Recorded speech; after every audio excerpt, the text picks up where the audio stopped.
Good evening, everybody. Welcome back to another You Matter Chat Show with myself, Scott Jones, and with me, Andy Lee. It's Andy Lee. Yeah, I'm that way. Yeah, we haven't got it, have we? A week off, mate. We've lost it. Left me hanging, innit? Left me hanging. There we go. There we go. I'll try and work it out again. It's happened, innit? It's failed miserably, mate. What a great start to the show. What a great! It's because we've had a week off, innit? So it's been a fortnight. I'm all over the place. I mean, a message and everything. Like probably the BBC. It's probably Sky. Evening, Richard. It's the producer saying, "What are you doing? What are you playing at?" As a rubbish show. So, Andy, last week we weren't here. Was there a reason for that? Yeah, last Monday was my birthday, wasn't it? It was my birthday, and because I didn't want to get into trouble with the other half, I obviously said I wouldn't be available. As it happened, the other half, because she's a very considerate young lady, actually had booked the table to allow me to get back in time. But that was little known to me. So I carried on with the cancellation, but we went out for a meal with RWS and with my lad and his girlfriend. So that was very nice, yeah. So she had actually done it so that I could be back in time. But I didn't realise that. So very considerate of me. Thanks for a rebate. It's like you just did like the bullseye moment then. This is what you could have won. I could have been on if I could be asked, to be fair. Yeah. I could have been on. Could have been on. I don't think she saw that bit, so we're all right. I bigged her up, but I don't think she's on, so I don't know what's going on there. I'll let her know later that you were so kind of your words. I was kind of with her. She can watch it back. She'd be all right. She'd be all right. So what have you been doing a fortnight we haven't been around then? I mean, last Monday I cried because I didn't have the show to do. Obviously, yeah. I mean, mainly in the week, not really much been going on. I've cut my quizzes down to once a week, so that's. I saw that. Yeah, left me a bit of time to myself for a bit. Nice. But yeah, I'm quite a boring person now, though. So. Yeah. Well, we haven't been on your quiz for a couple of weeks actually. We missed the last two, just because of time. We haven't got back in time, but we shall be back. Possibly this Friday, I think we'll be back on. We will be back on very shortly, anyway, for sure. Because we do enjoy your quiz. We haven't played any quiz, so we haven't gone anywhere else. We haven't played any quizzes for a couple of weeks. Okay, I'll let you off then. Yeah. But just to excite you a little bit, though, there's a new round now that you haven't seen yet. A new round? Oh, okay. Yeah. Okay. So we've now got 6 from Sinner. Oh, so he gives us some questions, does he? Every Friday now, there's 6 questions from the chaser, Paul Sinner. Yeah, was he eating his Indian at the same time this time? I think he is. One of them was about Indian food. Yeah. Okay, we shall look forward to that. So whether it be this week, I don't know. Linda Woods is watching as well. And she's all over it, Linda. Do you know she's friends with the European Space Agency? I did not know that. Yes, there we go. She's Facebook messaged them and on a post or something, and they've messaged her back. She's going to be an astronaut, Linda. She's off to space. And luckily, that ties in very nicely with the review I will be doing shortly. Good evening, Tess. Good evening, all. And lunch there. We got. Let's see who's joining us. We've got Richard, who says, "Evening, guys." Mark says, "Good evening, gentlemen." RWS says, "Yes, I am." Did you hear his kind words, though? Linda Woods is watching as well. RWS says, "I was thinking of you, Scott. So I booked the table early so people would miss it." So basically, Andy, it was your fault. Basically, yeah. Good evening, Lisa. Yeah, basically it was, yeah. So good evening, everyone. I can't see Tess Louise's emojis. What are they? Are they? I just get little squares on mine. I don't see her emojis, so. No. There we go. I don't know whether she's like waving at us or asking to go to the toilet. I'm not quite sure. Round up, yeah. Jane Punster Bunny, if anybody wants their haircut, the master barber of Kidderminster, Sweeney Bunny. She is down at Vibe. Just you look like you do a trim this week. I'm possibly going to get there on Saturday morning if she can get me in early doors. Like, I don't know what time she starts. Anyway, I'll message you later. Jane, if they're at Vibe, Jane is at Vibe. You can message her or on the Vibe app or something. Get your haircut. The Queen of the Mohican. Good evening, Lisa Pitt, all the way from Wombourne International. We've gone international. Wombourne Way, I don't know exactly if it is Wombourne. NMS is on. Outside of Kidderminster, it's exciting, isn't it? It is. Anybody outside of Kidderminster, international, isn't it?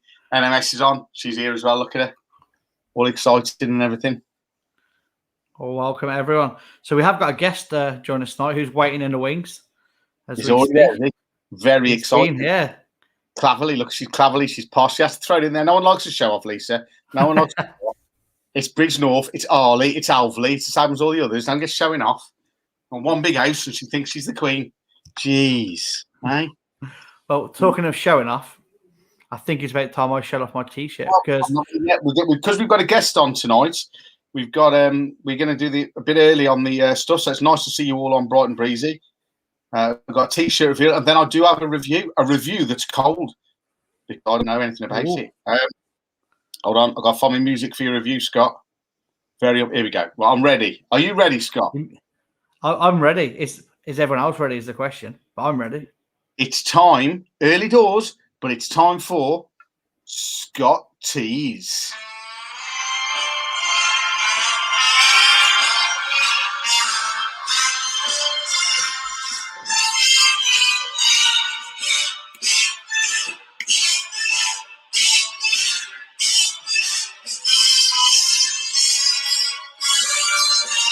Nice.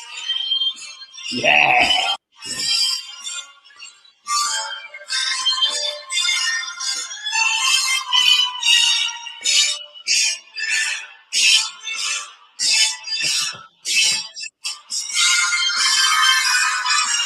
Here we go.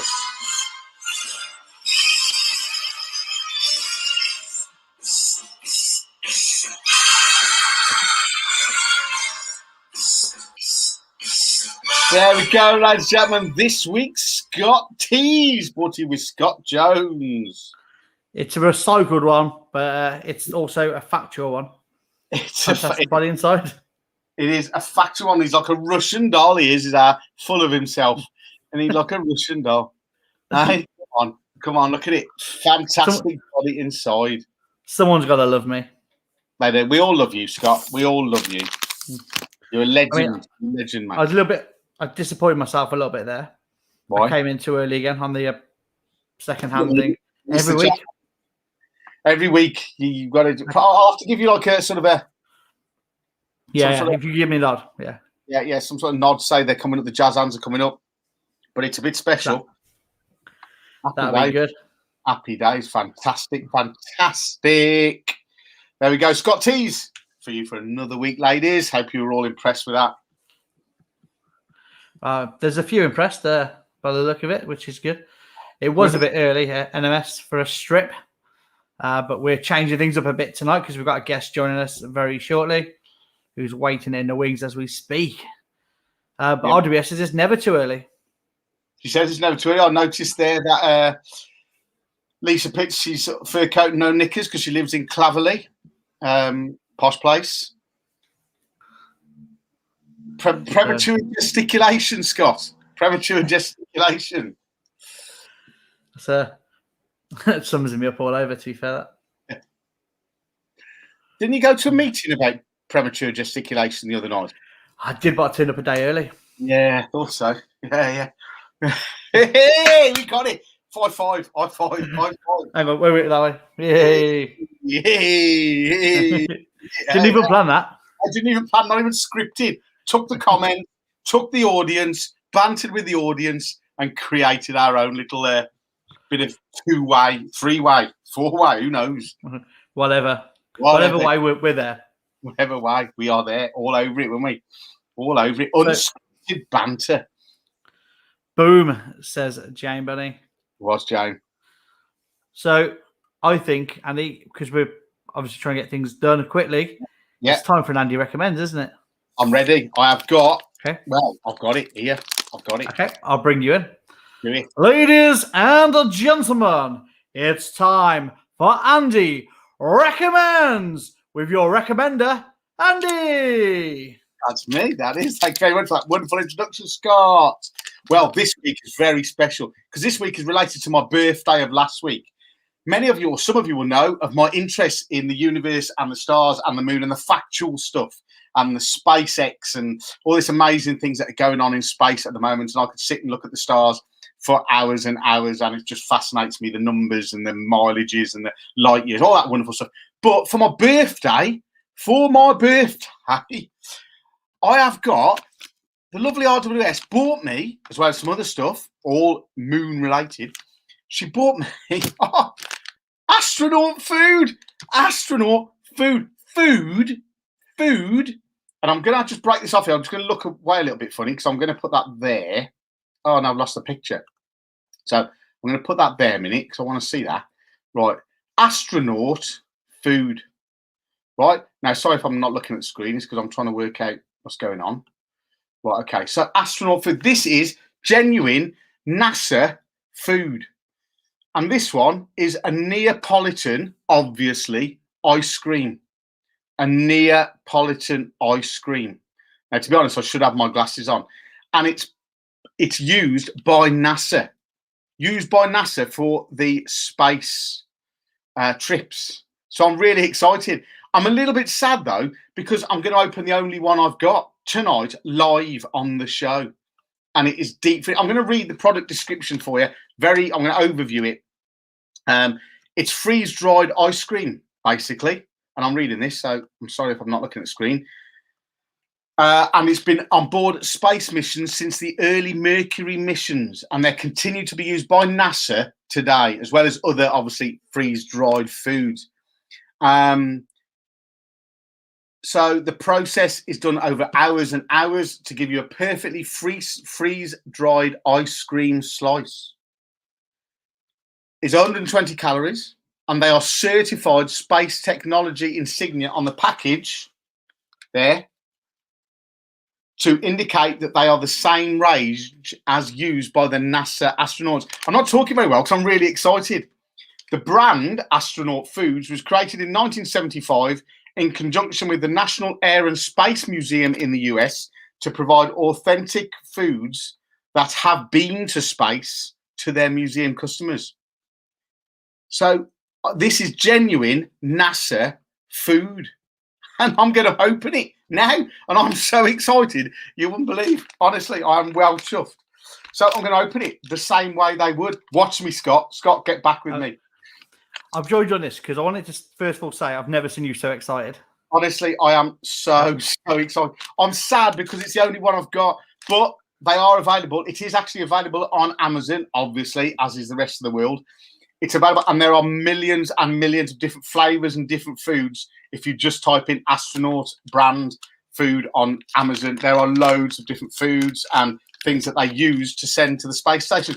Easy to open. You got your big gloves on, or you're floating around. You're having a game of football. You're floating around, so you think, "Oh, I fancy me an ice cream." It's a bit hot up here, doing 17,000 miles an hour in the International Space Station. Fancies me an ice cream. Luckily, Astronaut Foods. Here we go. Nice and easy. It looks like a Weetabix. I can't deny that. Looks like a single wrap Weetabix. Oh, it's breaking up in the packet. A bit like when you open sugar, bits are dropping off. It's okay. Because you haven't got the atmosphere with it. Hey! Here we go. And I'm going to open it. It's broken actually in the packet. I'll send it back to Jeff Bezos and get him to sort that out. It's broken in the packet, but I'm not surprised because it has obviously going to space. Let's pull that camera down a bit so you can see it a bit better. There we go. And that's what you've got. Oh, it's all falling all over my computer. It's freeze-dried. It's basically like a giant bourbon with freeze-dried ice cream in it. This is just mentally amazing. It does say it breaks up on the packet. It does RWS. I do need a plate, but, you know, I'm in space here. I ain't got time to get the dishwasher emptied. I'm like, look at me. I'm all over the place. Look at it. I've got my big boots on and me out. Anyway, I'm going to take a bite. There is NASA Neapolitan ice cream. So let's give it a bite. You know, I've got strawberry. Very much like, as I say, very much like a bourbon with ice cream in it. Freeze-dried ice cream. Let's come to the top. Let's go with it. I'm going to go whole.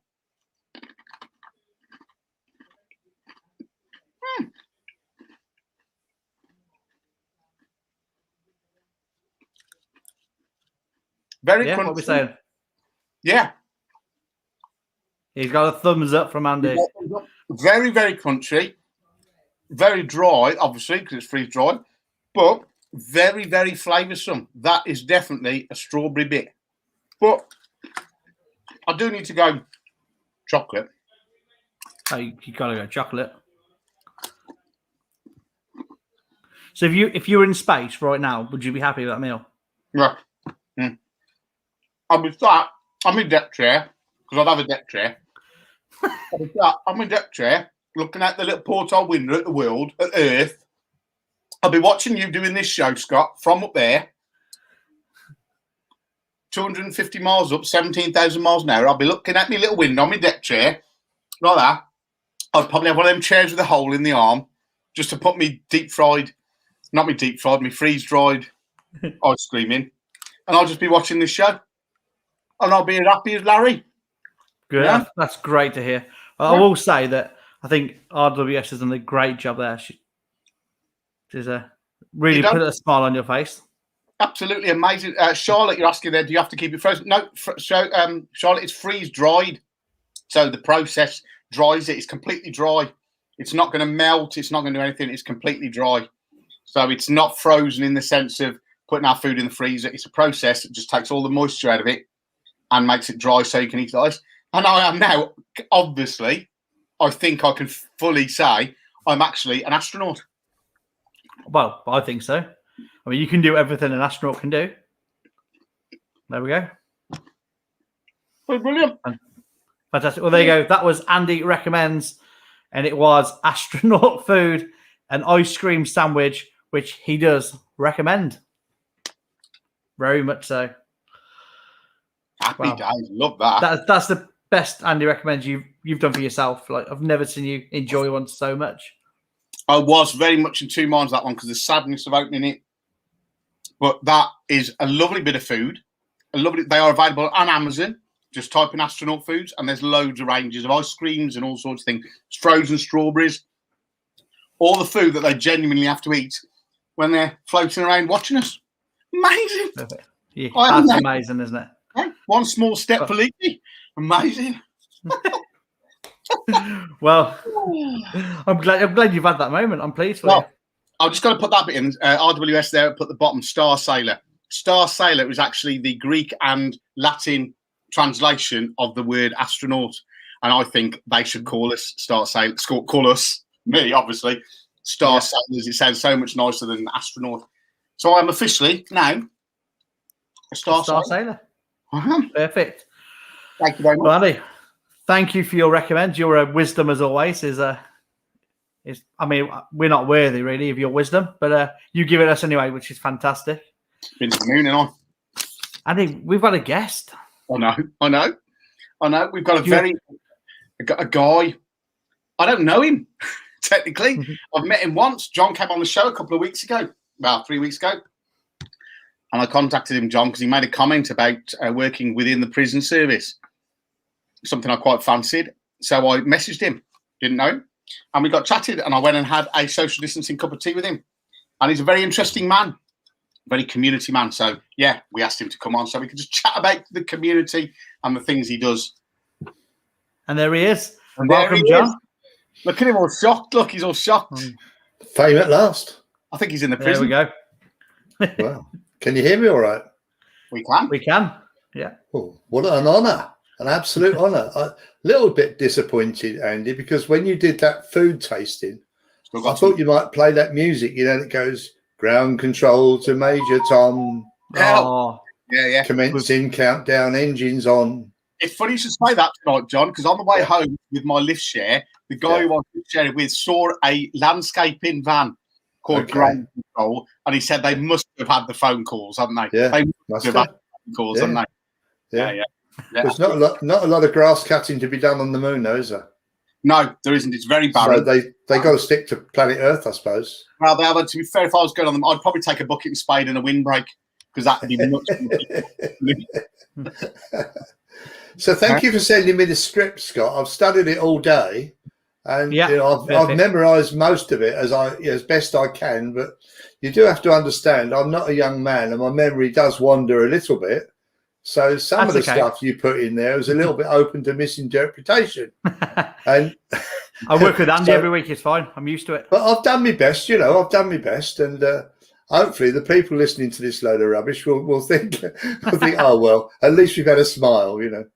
I'm not even sure I'm in the centre of things here. Can you see my T-shirt? I wore this specially because I know what you do with T-shirts. And this is something quite close to my heart, as you mentioned. So go on, ask me why I'm wearing a Talent Unlocked T-shirt. I'm just gonna give a quick overview, John, about John. I didn't want to. I'm going to ask you some stuff. As I say, I've met John once. I contacted him via Facebook. Blah blah blah. Went round, had a cup of tea, and without blowing smoke up his arse, and John's up for that. He is a top man. I thought I could talk. I've got to be honest. I thought I could talk. But this guy's got stories upon stories of the things he does. Mm-hmm. He just does so much for the community, and he's doing more and more as we come out of the lockdown, I'm sure. I just felt it'd be nice for us to have someone that's doing a bit locally rather than someone that's sort of gone, you know, like we've had Russ on, the Harriers Manor, we've had the international darts guy on. I just thought it'd be really nice to have someone on that people in the community can relate to a lot more than the things he does. So, John, I'm really grateful that you came on, because I do think what you do is great, even if it's only small amounts at the moment. And we want to know about Talent Unlocked, so I'm going to shut up. Charlotte Faye Stokes, thanks for asking. What's Talent Unlocked?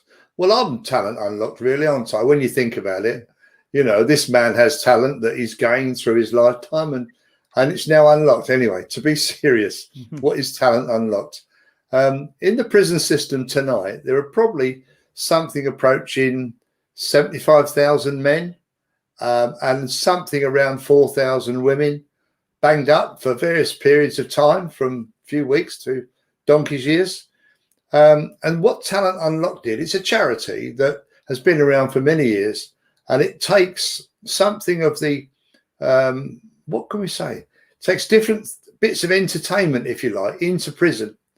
Now, this is not publicly known, because the vast majority of the public would take the view, as I always did, you know, if they've done the crime and they've got caught, bang them up, let them do the time. But particularly in the case of women, but men as well. But to me, if you lock a woman up for not paying her TV license and she's got 3 children and no husband, where is she then? The kids go into care. By the time she comes out after maybe 4 weeks or 6 weeks, you know, she's in real dire straits, horrible. And we should never be doing that. With regards to the men, if you lock them up for a long period of time, their mental health is an absolute disaster. And since COVID arrived, most of those 75,000 are locked up for about 23 hours a day. A great number of them in a single cell, just on their own, just them and their thoughts. And yeah, they've got TV, radio, access to a phone sometimes, but it's basically caging them up and doing not a lot about their mental health. What Talent Unlocked did last year was it said publicly over Twitter, we can't do our arts festival this year because we can't get into the prisons. There are no visitors. So we're going to do it online. And would anybody like to volunteer to produce some work for us? And so I jumped at the opportunity, because I was getting into, in no small way really, poetry.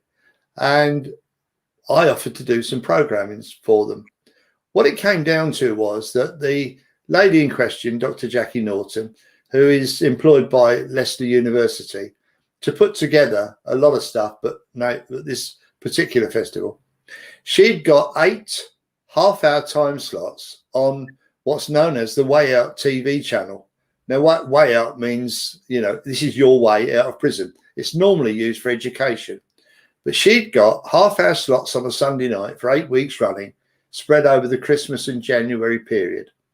What we eventually did, I produced here on Zoom 2 10-minute slots. And prior to doing the recording, I sent some poems into our local prison, Ewell Prison. Many of you will know. The prisoners, in turn, read the poems and then replied to them and gave comments on what they'd read and what they felt and how it had helped them, whatever. And embarrassingly for me, the results of that were that they all thought, these are great, these are lovely, these are just what we want. So I made a video based on, first of all, explaining how I might teach somebody how to write a poem. and starting simply with a limerick, and I expect we all know limericks one way or other. Moving on to a publicly available poem that I happened to find on YouTube, followed by the poem of that particular topic that I'd written myself. And before I read the poem, I read out, or spoke rather, as to why I wrote the poem in the first place. Then I read the poem, and then I read the comments, and that was the end of the 10 minutes. Well, Talent Unlocked, as a thank you, invited everybody to send in their T-shirt size, and they'd give us a T-shirt as a thank you. So I thought, that's nice. And this was last December. Anyway, the T-shirts were duly ordered and delivered to Leicester University in January, and I got mine on Friday because the university's in lockdown and nobody could get in there to sort them all out, and post them out to people.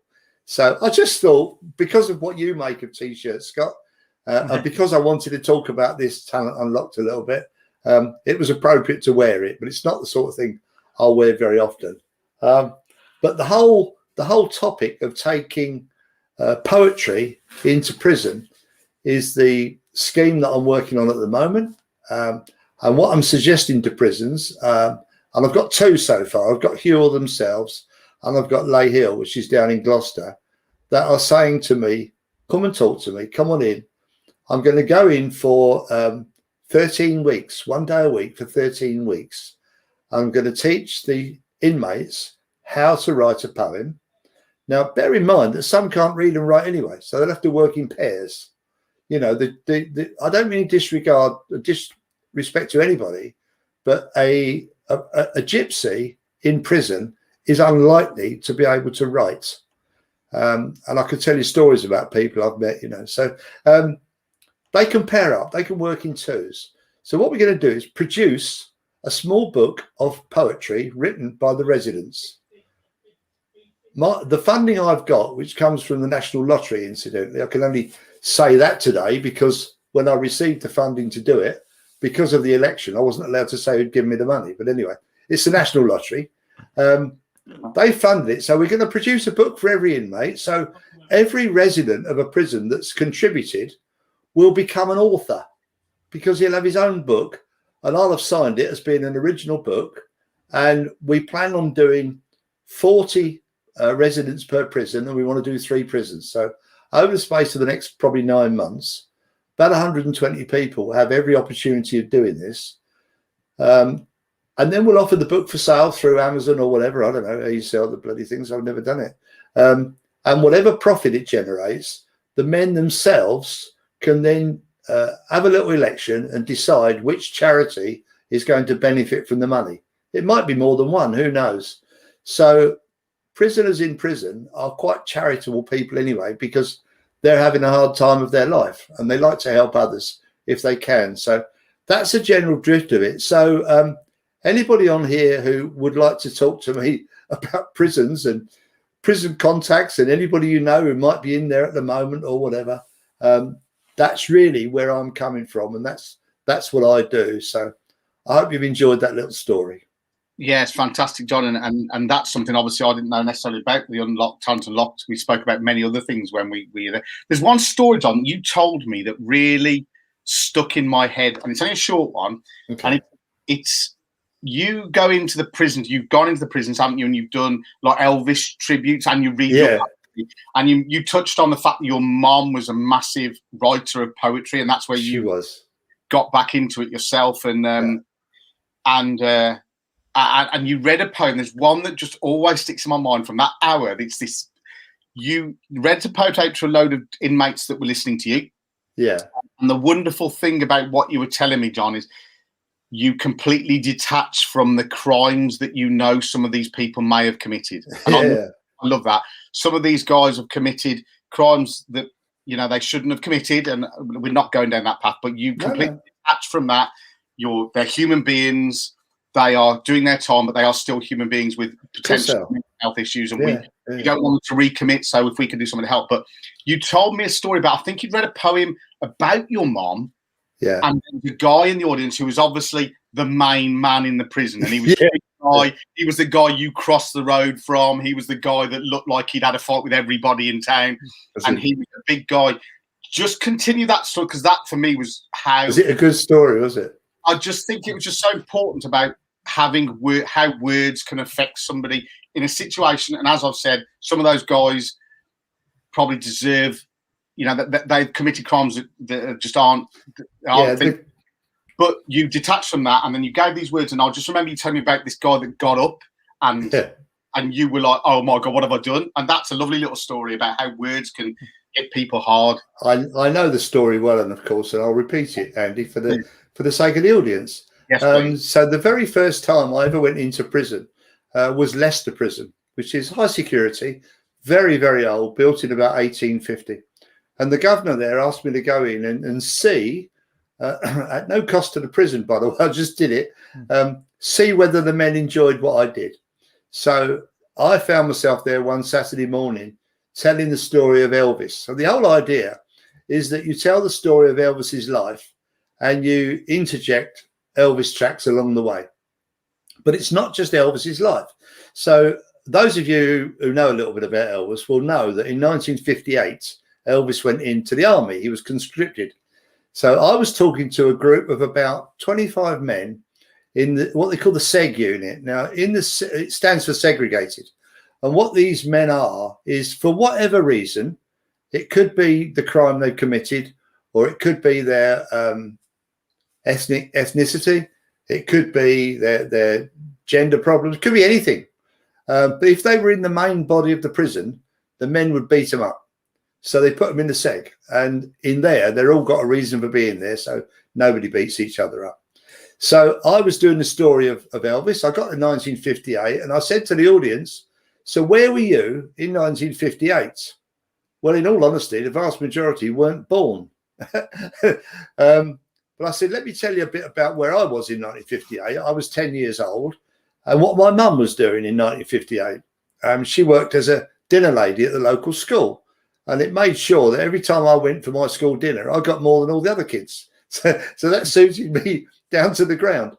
And with that, a man stood up in the middle of the audience, and he was a good 6'3", towered above me, and looked at me and walked out. And I thought, oh, God, whatever have I said? What have I done? Excuse me. Anyway, on the way out, after it was all over and it had been quite successful, I noticed this guy standing at the end of the corridor, really, at a tea station, making himself a brew, and he's going like this to me, and I thought, this is it, he's going to put one on me, Anyway, I went over, and he was looking towards me in a sort of a friendly way, and all he said was, John, I'm really sorry that when you started talking about your mum, I had to leave. He said, only while I've been in this prison, my mum has died, and I wasn't able to go to the funeral, so any references to mothers is very hard for me to take. And because of my position in this prison, I can't be seen to cry. I just can't cry in front of the men because, well, essentially they'd lose credibility. So again, I've no idea what he's done. I don't want to know what he's done. Vaguest idea. Occasionally they tell you, but yeah, there have been many, many life-changing moments for me. And one of the things I would love to do is set up an evening like this, but with people that are affected by imprisonment. Because, the reality of it is that what I do is about loneliness and social isolation. And if your husband's in prison, bloody hell, it's not good, especially when COVID's on, and the children suffer, terribly, because you try to explain to a 5-year-old why she can only see daddy once a month for a couple of hours, and when she goes to see him, she's got to have a body search and a sniffer dog pass by her, make sure she's not being used to traffic drugs. It's not easy, and I think that those left on the outside should get a lot more support than they do. But you can't easily go up to people and say, tell me now, was your husband in Nick or what? Because it's a bit impertinent, isn't it? But if any of you know anybody or would like to get in touch, you'd be more than welcome. And yeah, I dare say we can put an email address out at some point. You can drop me an email. Yeah, but there we are.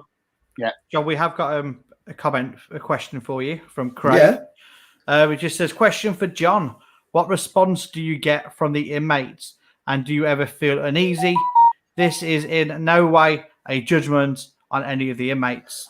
No, that's fine. Okay, Craig. What response do you get from the inmates? Mostly, they laugh their socks off and have a great time. So, but it's the way I do it, you see. If I'm, for example, the first time I went into Stafford Prison, for those of you who don't know, Stafford Prison is 750 sex offenders. This is the prison that Rolf Harris was sent to when he was banged up. So we had about 50 of them in the church and half a dozen prison warders and me talking about Elvis. So as each man came into the church, I stood at the door, shook their hand and welcomed them as if it was a nightclub. Because you've got to imagine the conditions they're living under, you know, is utilitarian. That they really, it's not good. So when somebody comes along and treats them like a human being, they look on you as some sort of icon. You know, at the end of it all, I had blokes queuing up to shake my hand and thanks, John, that was great. You know, we had a good laugh. So yeah, so hopefully they all laugh and they all join in. And some take a little longer than others. Things that I've found difficult to get used to. If you go into a care home or sheltered, what am I trying to say? A block of flats where people of old age live, sheltered accommodation. If you have a tea dance in the afternoon, you see ladies dancing together and nobody thinks twice about it because women tend to live longer than men. But if you're in a male prison and you see two men dancing together, there's something about it. It's not that I disapprove. It's just that it's rare. You don't see it on the outside, do you? Do I feel uneasy? No, I don't think so. Why would I? I'm not in any risk. I'm not in danger. I sat chatting to a bloke one day in Oakwood in Wolverhampton, bloke of about 35, 38 years of age. And he said to me, of course, he said, I'm in here because I can't read and write. And I went, oh, can't you? Didn't you go to school then? He went, no, well, no, I'm a gypsy. Oh, we don't go to school. We don't do anything like that. I said, all right. He said, I'm a lifer. He said, I've already been here 15 years. And I said, oh, dear. And my brain was thinking, though I said nothing, you must be going home soon.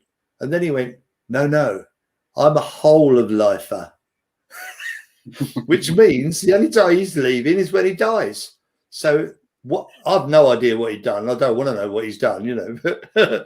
But can you imagine in your early 20s committing a crime so terrible that you get locked up for the rest of your days? And in that male population of sort of 75,000, there are less than 100 of them that are whole of lifers. The rest are coming out one day, and they're coming to live next door to your house as well. So be warned. Well, that's I mean, Andy, I don't know about you, but that was a great insight for me. Something I wasn't aware of. No, but I don't. Stuff going on there, and no, I got that inside. I got that from John before, and I think it was a guy that was helped you DJ, didn't he? One night, John. They said he could help you, and then you asked him how long he got, and I remember you saying, "Yeah, I mean that's a nice little story as well." And I know that hit you quite hard because it's the same prison. It was Leicester Prison, and I'd asked for somebody to play the music while I do the words. And could I meet him for 5 minutes before the show started and explain what I wanted? So they said yes. And so over comes Kevin. And the prison officer said, oh, sorry, our phone's going off now. That's great news, isn't it? That's fine. Hey, when you're doing a live broadcast, always make sure the phone's not in the room. Yeah. Just so you know, John, we £5 fine for that. I'm sorry. Who do I pay? So I said, how are you, Kev? He said, all right. And I said, this is what I want you to do. And I explained it all. And he was a nice, decent bloke. You could chat to him, you know. So I said, you've been here long, Kev? Like you do, you know. Like you imagine talking to a girl in a bar, you know. You've been here long, love? What are you doing with your life? Been here long, Kev? And he went, nah. He said, I've only been here a year. I said, all right. Second mistake. Got many more to do, Kev? He says, 23. I said, oh, my God. He said, you'll want to know what I've done. I said, oh, bloody don't. Don't tell me what you've done, son. I don't want to know that. Yeah. And he went on to tell me that his life was ruined because he'd had a very successful business as a restaurateur and happy marriage, children, own place. You know, he was quite a wealthy man. But he'd been tempted into people trafficking purely from a financial point of view. You know, he was going to make a lot of money out of it. Not only had he done a bit of people trafficking, but he'd been caught. So he got 24 years for it. He said, by the time I get out, he said, my kids are all grown up. My wife's divorced me. And there you are. My mistake, he said. But there you are. And he was the first man I ever saw dance with another man. Because before I went in, my wife said to me, what music are you taking? I said, Elvis. She said, what tracks? And I read out a list, including Jailhouse Rock. And she said, you can't play Jailhouse Rock in a prison. I said, yeah, you can. Yeah. So I did. But to see two men dancing at Jailhouse Rock, it's quite funny, really. But I mean, let's have a read what Lisa says. All these new names for the prisons. A few comments there. Yeah. Scott, do you want to have a look through the comments? Or we can do, yeah. So, I mean, Charlie Stokes says, please make John the Poet a regular. I could listen to these stories forever. I mean, I'm not going to take that personally. I don't know about you, Andy, but no. No, that's fine. Well, we got him on because I knew you'd be interested. But Lisa says all these new names for the prisons until the prison service focus on the root cause and rehab and control the black market in there. The cycle will never be broken. For most, just heartbreaking. I think the support for families on the outside is a great idea. And Craig also says, I love John. What a great character. Yeah, it is. I know your prison thing is very close to your heart, John, and we have discussed future things. I must say, I've never been in myself, only as a prison visitor, really. And I wouldn't have gone in then. It was only the prison governor asking me to go in and give it a try that I thought, yeah. And he said to me, have you ever been on the landings? And I said, no. Oh, come on, he said, I'll take you on the landings. And Leicester Prison, if you've got any interest, go to Wikipedia and read about Leicester Prison.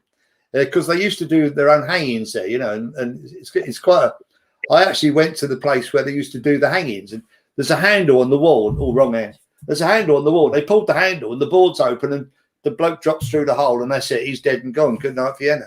But it's a really interesting place. And he took me on the landings. And I tell you, for those of you that can remember Porridge on the telly, it was exactly the same. Exactly the same. Yeah. All these lads walking about. There was me and the governor and about 300 blokes who could have killed me at any point. And nobody did, No. Thank God. I know that you also do a little bit with local sort of care homes. And I don't think Angie's on tonight, Ange Maguire, who pops in. And she's obviously... She's had a busy weekend, didn't she? She has had a busy weekend. She's obviously an admin over at You Matters Wire Forest page on Facebook. Yeah. You do... Ange works at Berrington Court. Is that Berrington Court? That's right. So you do some sort of entertainment type of things within that environment, don't you? Yeah, I do. For Angie, I've never charged her because I like her. I just go in and do it. So once a month, I wander in, and there's the usual 8, 10, 12 people perhaps wander into the lounge. She lays on cake and coffee. I play a few tunes. We have a chat. It's a different face going in, isn't it? A lot of people never leave the block of flats, so it's just somebody different. And spread a little bit of TLC. And I take 2 of my friends from where I live in Shaw Avenue on the Offmore Farm, and 2 people down here, Margaret, who's 84, and Roy, who's 80. I take them with me, so it gives them an afternoon out. And there we are. Linda, where have you met me, Linda? John was wonderful when he came to our teaching out club. Oh, where was that? Where was that, Linda? Do you want to give us a little bit, Linda? Give us a little bit more in a little while. I'm sure she'll type in what she. I bet it's a reaching out club, not a teaching out club. It probably is not. It could be on the Stairport end of Kidderminster, John, without going into too much detail. It'd be that Kidderminster, probably. No, I might know what I might be able to refer to it, because you know what the age is like. The dementia is certainly getting worse. Reaching out. There you go. Well, I don't know which one you're referring to, Rachel. I'm sorry, and I hope that you enjoyed it, and I hope that you remember me. It was good fun, and so sometimes I charge people for what I do, but to be honest, I don't like charging, and I probably won't charge any more now, because as a community interest company, or what you might know as a not-for-profit business, you can apply for funding. As I say, I've just got this money off the lottery, but I could run my whole business on funding that's freely available to people doing what I do. And it's only available to charities and CICs. If I ran a limited company, I wouldn't be able to do it this way. But people, I do, in fact, I'm doing tomorrow a concert for the cerebral palsy people in Harborne. This is I don't think we've got enough time for the story, but this is a really good story. I'll tell you very briefly. A lady on my training course to learn all about CICs has a charity that works in Birmingham Women's Hospital. Now, she is the loveliest lady, Joanne Shellham, that you could ever meet. And Joanne was in a difficult situation in that she had a 6-year-old son and she was pregnant with twins. They were both born prematurely at the Women's Hospital. Noah lasted 24 hours and then they lost him. And then the following day, Oscar had a stroke and now has cerebral palsy. He's now 5, I think. He's at school now. So she introduced me to the CPM group in Harborne. And I, once a month, drive into Harborne and do a concert for them in their hall there. And they pay me for doing it because obviously it costs me money to go there. But all through lockout, we've been doing it over Zoom from here. I haven't charged them a cent because I quite enjoy their company. You know, we just have a laugh. And I've got it now to be in a request show. Yeah? That's quite fun to do. Yeah, yeah. So they email me the music they want to hear. I purloin it off of YouTube and make a hit. What do you call it now, Scott? You're the professional broadcaster here. A playlist? Playlist, that's the word. There we go. I make a playlist and we just work our way through it and have a laugh. And of course, they all know me because I've been in. And an awful lot of these people are wheelchair bound. They're non-verbal. Their cerebral palsy tends to leave. Where are we? Have you seen people with hands like that? Yeah. And they can sit in a wheelchair and they can drive these wheelchairs at a great rate of knots. But they can't actually write anything or anything like that. So I've been doing that as well. So it's up to me whether I charge or not, really. But generally, I don't enjoy charging because I don't think it's worth a lot. But the people seem to enjoy it. So there we are. I mean, the stuff you do, John's amazing. There's a million stories. Yeah. The other thing I just wanted to touch on, John, I know Lisa Pitt, who was commented earlier, from Cleverley, the posh one from Cleverley. She'd be interested in this. John's a qualified mental health first aider, Lisa, as well. So John's that. But also, John's done stand-up comedy on the white collar thing.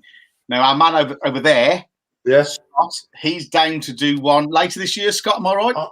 Yeah, in November. I'll be with you, Scott, because I've been on to since I knew you were doing it. I've been on to the people, and they've told me it's November. So as soon as you start enlisting for it, I'm going to enlist as well.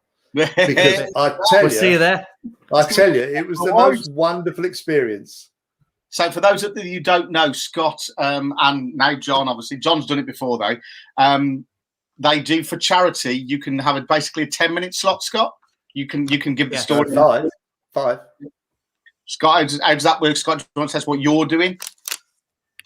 Well, I'm going to try and do some stand-up. It's probably not going to happen that way. But yeah, it's just, I mean, it's something I've always sort of been interested in, but I've always been rubbish at. But I thought, why not? It's makes a bit for charity. So I'll just got a professional comedian to teach you how to do it. And it's at a famous pub in Kings Heath, where was it Status Quo started off from, or one of the famous Birmingham clubs, the Cocker Magpie, I think it's called. And it in its own right. But so we turned up and did 5 minutes on stage in front of 400 people. And it's all in aid of Cancer Research UK, which is another cause that's close to my heart because my dad died of lung cancer. And only last December, I lost the power to leukemia. So, you know, you just do what you want to do, don't you? But my 2 boys sat in the audience and laughed their socks off. Interestingly, while we're on there, I noticed there's a number of ladies, but there's 1 or 2 guys as well. Part of the routine I did was based on prostate cancer. Now, if you go into prison and start talking about prostate cancer, it's a very, very important message because a great number of the men in there are of an age where prostate cancer can become a problem. In other words, they're over 50 and they're living all on their own. They've got nobody to talk to, and men are not good at telling each other anyway, are they? So I made a stand-up routine of it. So if anybody wants to see it, go on YouTube, go to the Ultra Comedy channel. It's got its own channel, and just put my name in. and you'll see me, not John the Poet, John Reed, REED. John, You'll better watch it. In the comments now. Put the link to it. Oh, well so done. that should be going in the comments now. Oh, there it is. So you can see John doing his little stint there, and Scott's going to be doing one in November, and sounds like John's going to be doing it as well. So it's in aid of charity. It's a bit like they do the white collar boxing, where normal people can go and train to be boxers and have a bit of a sort of lighter version of a boxing match. Comedy, they get trained by professional comedians to go up and have a bit of banter and have some fun and raise money for charity as well. So 2 guys there that are just going to go and do that back in November, touch wood. Yeah. Yep. See your name there, Susie. Nice to see you on the list, Susie, and also Angie. I don't know if she's on tonight or not, but yeah, they're underneath. She's yeah. My little angel. Do anything for Ange. Every now and again, I say to her, "I'm going to charge you for this," And she goes, "No, you won't, will you?" I say, "No, I won't really." But Berrington Court's wonderful. I love it, and once my wife pops her clogs, I'm moving in there, and Angie's going to have to look after me. But she's not watching of it yet. Greasing the stairs, you'll be greasing. Don't know what the future holds, do you? You don't, mate. Absolutely, we don't. No, absolutely. I'm sorry if I've taken away the humorous part of your evening, because I've watched the last few, and they're all good for a laugh. What you do on here, which is what impresses me. Why I started watching it, but yeah. Hi, John, you bugger. No, I bloody haven't. I've never done that. It's nice to know. To be honest, John, it's great because when I come and talk to you, and I said to Scott, we need to get John on because it gets that community spirit, that community feeling that we've got good people amongst us trying to create happier times for people maybe in not so fortunate positions as ourselves. No, I'm not taking away from any of the crimes that are done in the prison. They get what they get. They do the time, you do the crime, and all that malarkey and all that fancy stuff. But they are still human beings as well. The people that you visit in the care homes, they might be at the end of their lives and all that sort of thing. And it's important that we have people like you. So I thank you, John, to be fair. It's important we have people like you that can just keep it going till the end. There is an end for all of us, but you people like you will keep us smiling to the end. And I think that's important. What I'm going to do, when my end is near, this is my plan. I'm going to make a video of myself, right? Which I'm going to have the Undertaker is going to have this video before the ceremony with an audio recording, right? So when the coffin is taken into the crematorium, all of a sudden you get like a noise on the roof of the coffin from the inside, right? Yeah. And then you hear me talking, and I'm saying things like, "Hold up, I ain't gone yet. Let us out, will you?" And I'm hoping people see the funny side of it. Well, that's if there's any left in the room when they hear the knocking. Straight out. It'll be like him, books flying everywhere. Everyone climbing over each other, pulling each other back. See, you're right. Death is inevitable, so we should laugh at it, shouldn't we? I'm with you. But not everybody does, I'm afraid. But they don't, and that's not all of us can, unfortunately. I could take you around Stafford Prison, where there are 105 people who have been hanged over the years, not recently, obviously, in the prison, and who are buried in the prison. There's 104 men and 5 ladies, and they were all, or majority of them, were hanged by the Pierpoint family. The famous Pierpoint. Yeah, and Mr. Pierpoint used to own the pub opposite the main gates. And so when they first started doing it in the 1800s, it was a public hanging. And Pierpoint put up the job because he was that interested in getting crowds of people around to buy his beer that he took it as a bit of entertainment. So he started doing it, and they got crowds of 200,000-300,000 people watching the hangings and drinking his beer, and that made him very happy. And then they moved it inside the prison, and of course there weren't the crowds then, but people used to still turn up and stand at the gates and all that, wait for the announcement. But yeah, I'm not in favour of hanging by any means, but it's a fact of our history that it happened. Absolutely, John. It absolutely is. I think we're coming to the end now. Scott, we have to shut off, don't we, at 8:30 or something like that? We do, unfortunately. It don't matter. The time is only till past. Yeah. But I just want to say, John, I think the bit that touched me the most was it Kevin you were talking about earlier? Yeah. Who was like, he had the world at his feet with like the restaurant. He sounded like a good man on the outside, but just got tempted by that one little thing. It just just changes the whole life. But it just shows that not everybody in there are like criminal masterminds who are like mass murderers. Some people are just someone that made the wrong decision, and he seems like happy to accept his mistake and he's paying his time. But I think it's just going to show just because you're in prison doesn't mean you're someone who's like a criminal. It could just be a wrong turn. There are some terrible people in there, and we all know who they are. And I would be the last one to want to see them released. There are also a great number who are never going to hurt anybody. They feel such remorse for what they've done. Only last week, I'm now in contact with a bloke I'm going to see on Friday, who takes my poems and records them onto a video.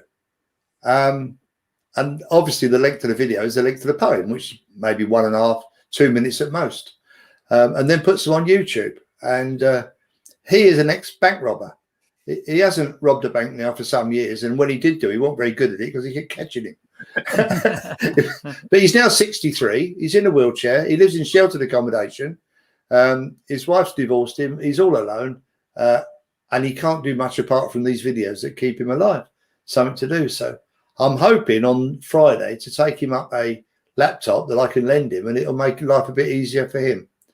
But at the moment, I'm trying to find a cheap laptop. So if anyone's got one they want rid of, let me know. It has to be with a touch-sensitive screen. I've got one that he could have willingly, but it hasn't got a touch-sensitive screen, I'm afraid.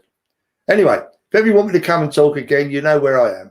John's made a comment there. Andrew's made a comment there. Might be worth repeating. So I might invite you back to Berrington, says Angie.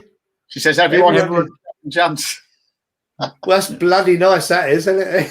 And I thought she was my friend. Yeah. I'm missing you, Angie. I saw you out with that bloke. Who's that bloke you went out with? Some fella you called your bloke?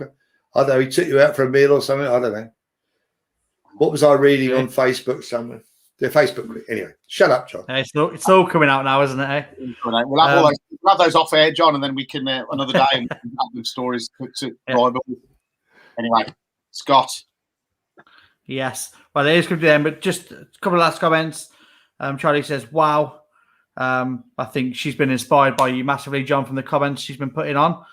NMS says spur of the moment, a lot of it, unfortunately.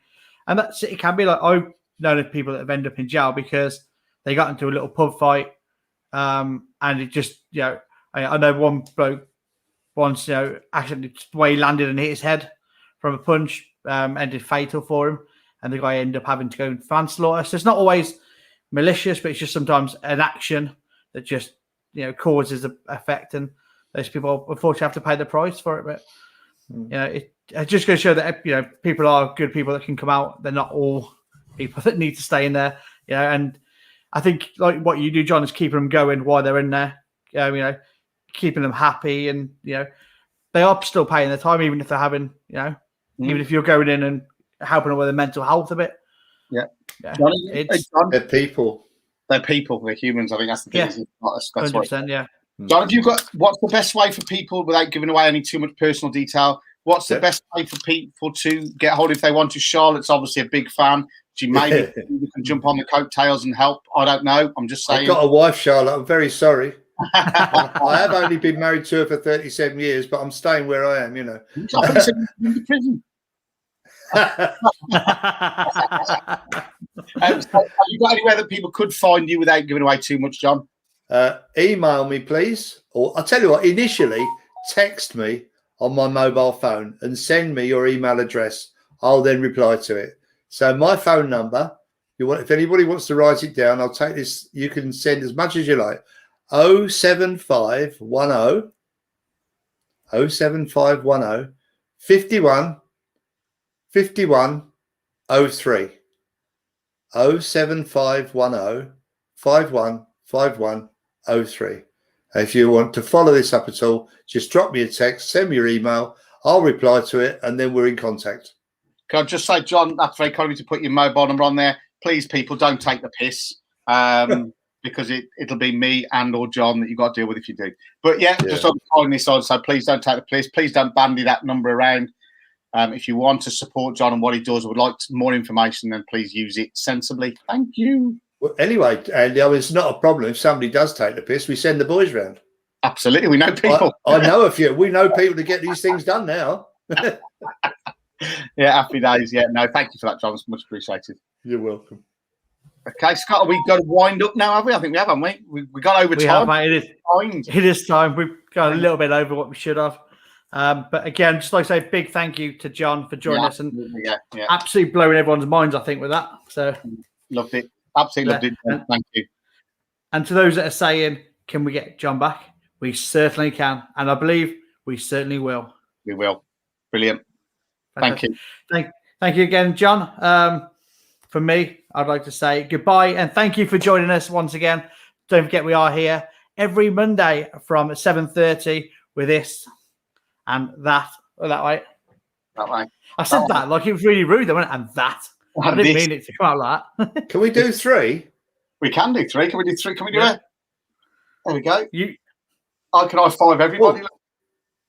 Other way, John. Other hand, John. Other hand. There we go. High five in. There we go. Look, there we go. Hey. There we are. There we are. It's much harder than you think, isn't it? It's a skill. Yeah. It's a skill. Yeah. It's a skill I haven't got anyway. Yeah. Not us by the look of it. Fantastic. Andy, do you want to say goodbyes? I do. Again, I'm going to repeat what Scott said. Absolutely awesome stories. Thank you, John, for sharing those with us. And thank you for all the people you do it for, just from myself and many of the guys on there who either knew you or now do know of you.